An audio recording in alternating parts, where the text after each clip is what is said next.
La tolérance zéro, ça marche pas. Ils nous écoutent pas. Puis, c'est ça. Mathis, il voulait essayer quelque chose. Puis, regardez, il est parti. J'avais averti Mathis. Hein.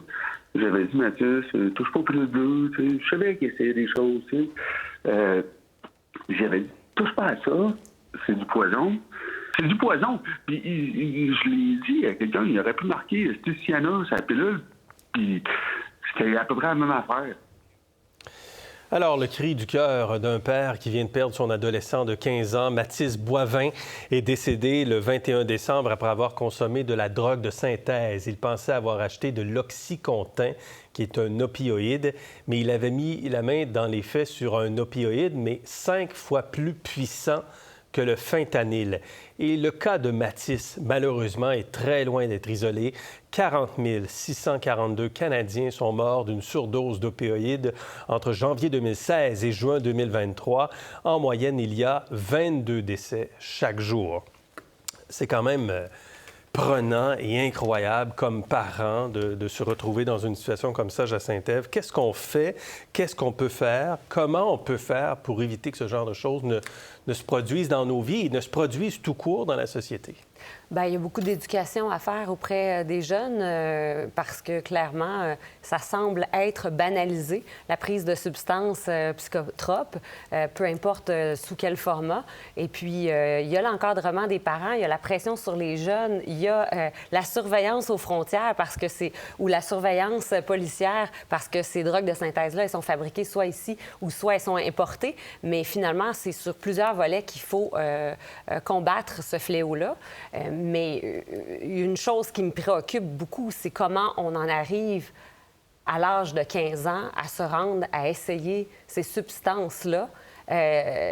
En même temps, quand on est jeune, souvent, on essaie toutes sortes de choses. Et cela dit, il y a une sacrée différence entre fumer du cannabis et prendre un opioïde comme celui-là, qui n'était pas un opioïde ordinaire, cela dit, si je peux le dire ainsi, parce qu'il était 5 fois plus puissant. Il a consommé ça, il s'est couché, il est décédé de cela. Comment on fait pour éviter que ce genre de choses-là, Tasha, ne se reproduise? Bien, c'est une tragédie, c'est le cauchemar de tout parent que ça arrive à ton enfant. Alors oui, je suis d'accord que l'éducation, c'est parler à ton enfant, essayer. Et le père a dit dans les entrevues qu'il parlait à son fils, il savait qu'il... Mais comment un parent à 15 ans, si son enfant... Est-ce qu'on écoute son parent tout à fait à 15 ans? J'allais dire, on peut faire toute l'éducation et tout qu'on veut, mais les ados vont faire ce que les ados font.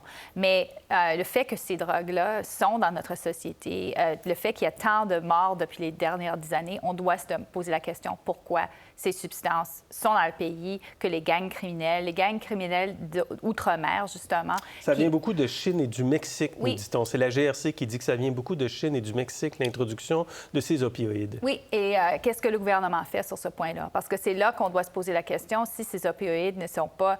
on peut dire, oui, il faut aider les gens qui ont une dépendance, etc., mais ils n'auraient pas de dépendance si ces drogues-là n'étaient pas présentes dans nos rues. Il faut faire plus pour que ça ne se passe pas. Antoine? C'est déjà une épidémie aux États-Unis. Oui, d'ailleurs, c'est clairement une des causes de la chute de l'espérance de vie pour les hommes aux États-Unis. Un aspect qu'on a abordé, c'est la coopération internationale. Ça me fait penser d'ailleurs à la dernière grande rencontre entre Biden et Xi Jinping, le président chinois. Ils ont discuté de 2 sujets, coopération militaire et les produits provenant de Chine qui permettent la fabrication du fentanyl. Une des réponses, c'est la coopération internationale, je crois. C'est-à-dire? Ça veut dire quoi, ça, la coopération internationale? Ça veut dire que le Canada, dans sa politique, doit tenir compte, dans sa politique étrangère, lorsqu'elle importe des produits, ou d'abord du trafic, d'un meilleur contrôle du trafic. Je pense notamment au port de Vancouver, où une partie de ces substances participent, coopération avec les États-Unis. Et une partie aussi de ce qui permet de produire le fentanyl passe par le Mexique, va aux États-Unis et revient aussi au Canada. La Colombie-Britannique a intenté une action collective contre 40 pharmaceutiques qu'elle accuse d'avoir banalisé les effets des opioïdes. Elle réclame 85 milliards de dollars. Le Québec a déposé un projet de loi aussi pour se joindre à cette action collective. Est-ce que, Jacinthe-Ève, il faut tenir responsables les pharmaceutiques? Elles ont un rôle à jouer, certainement. En même temps, on pourrait remplir la table ici de pilules de toutes sortes et mettre des enfants autour. Et ça ne veut pas dire que parce que c'est là que les enfants vont être touchés. Alors, il y a de l'éducation à faire, il y a de la sensibilisation à faire, pas juste auprès des enfants, mais auprès des parents aussi. On entendait le père qui disait, je savais qu'il faisait des expériences, qu'il consommait des trucs. Quand je travaillais à la direction de la protection de la jeunesse, j'avais de l'encadrement de parents, il y avait des signalements de parents qui avaient perdu le contrôle finalement de la consommation de leurs jeunes, mais il y a réellement aussi des actions individuelles à faire. C'est au même titre que les armes. On peut remplir la pièce ici d'armes, on ne va pas se mettre à se tirer dessus. Donc, il y a le comportement individuel aussi. On en parle en matière d'environnement. Il faut se responsabiliser face à l'environnement. Il faut se responsabiliser puis responsabiliser aussi les parents face à la consommation des substances de leurs enfants. Intéressant ces propos. Qu'est-ce que vous en pensez, Antoine, Tacha? Bien, je pense que ce que je rejoins Antoine, c'est sur la question de l'action criminelle de la Chine et des actions criminelles des gangs chinois, des triades. Oui. Et c'est très documenté. Il y a un livre qui est sorti, l'effet mosaïque, qui vient de paraître, qui décrit exactement cela, que justement, pas seulement le port de Vancouver, mais il y a aussi une autre part de Belt and Road Initiative qui a été établie en Colombie-Britannique pour permettre des importations. Et le problème, c'est que, justement, sans une coopération là-dessus, sans dire essentiellement, si vous permettez ces activités criminelles, M. Xi Jinping, on va avoir des sanctions de rétribution contre vous, ça ne va pas cesser. C'est ce qu'on appelle dans le discours le deuxième guerre d'opium ou l'inverse de ce que l'Ouest avait fait à la Chine pendant les années il y a 100 ans, en permettant la toxicomanie essentiellement de l'opium. Parmi les Chinois, des millions ont été affectés, morts, etc. Maintenant, c'est l'inverse. Et c'est délibéré essentiellement de permettre cette activité criminelle. Antoine? Qu'est-ce qu'on peut faire? On peut faire ce qu'on fait déjà, sensibilisation, prévention. Le rôle des parents demeure fondamental. Un élément, un clivage important politiquement, je crois, au niveau fédéral, c'est que les conservateurs, eux, ne sont pas d'accord, par exemple, quand on parle des centres de traitement. Parce qu'on parle de drogues pour lesquelles, parfois, il n'y a pas de solution, pas de traitement ou de médicament quand quelqu'un fait une surdose. Autrement dit, au lieu de criminaliser, aider les gens. Au lieu de criminaliser, oui, aider les gens en créant notamment des centres de traitement dans certaines villes. Et là, il y a un clivage. Les conservateurs ne sont pas d'accord. Je pense que les libéraux sont plutôt favorables. Et là, il y a un clivage politique. Et ça pourrait être un enjeu. Oui, Jacinthe-Ève? Bien, c'est parce qu'on envoie aussi des doubles messages. Par exemple, en ce moment, Santé Canada a décriminalisé, sous forme de projet pilote, à Vancouver, a décriminalisé la possession de petites quantités de drogue dure.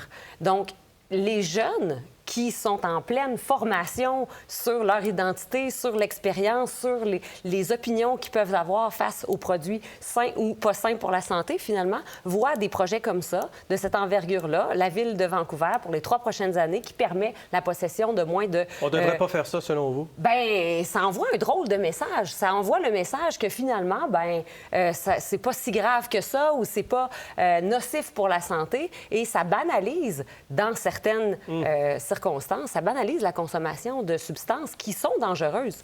C'est aussi... Le Portugal a fait la légalisation il y a 20 ans, 25 ans. Et tout le monde avait dit, oh mon Dieu, c'est la fin du monde. Non, parce que le Portugal insiste que si tu as dans ta possession des drogues dures et n'importe quelle drogue, tu dois faire par la suite un détoxicomane ou une désintoxication. Désintoxication, merci. On ne fait pas ça au Canada. On n'insiste pas que les gens se soignent. On leur donne de la drogue. Et c'est ça qui... c'est cruel dans un sens parce qu'on cultive une dépendance sans offrir une porte de sortie. Oui. OK. Un mot là-dessus, Antoine? Ou Il faut un équilibre parce que parfois, c'est un enjeu de santé publique. Puis, oui, c'est pas une solution, créer des centres de traitement, mais quand c'est devenu un enjeu de santé publique, quand les gens font des surdoses dans la rue, par exemple, il faut trouver une façon de les traiter et de les aider. Alors, un équilibre entre politique publique, parfois, dans certains cas, sévère, et on n'y échappera pas. Les parents doivent être les premiers acteurs pour les jeunes. En tout cas, oui, les parents, exactement. Et c'est le message du père de Mathis qu'on écoute de nouveau. Je veux que les parents, ils parlent du cas de Mathis avec les enfants.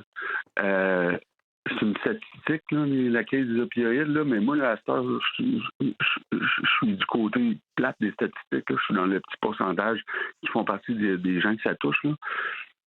Mais il y a un visage à mettre là-dessus, c'est Mathis. Mathis, il avait 15 ans. Un ado totalement normal, comme tous les ados. Parlez avec eux autres. Parlez-le de Mathis. puis qui touchent pas à ça. Pour voir nos émissions en entier, rendez-vous sur la chaîne Ici RDI.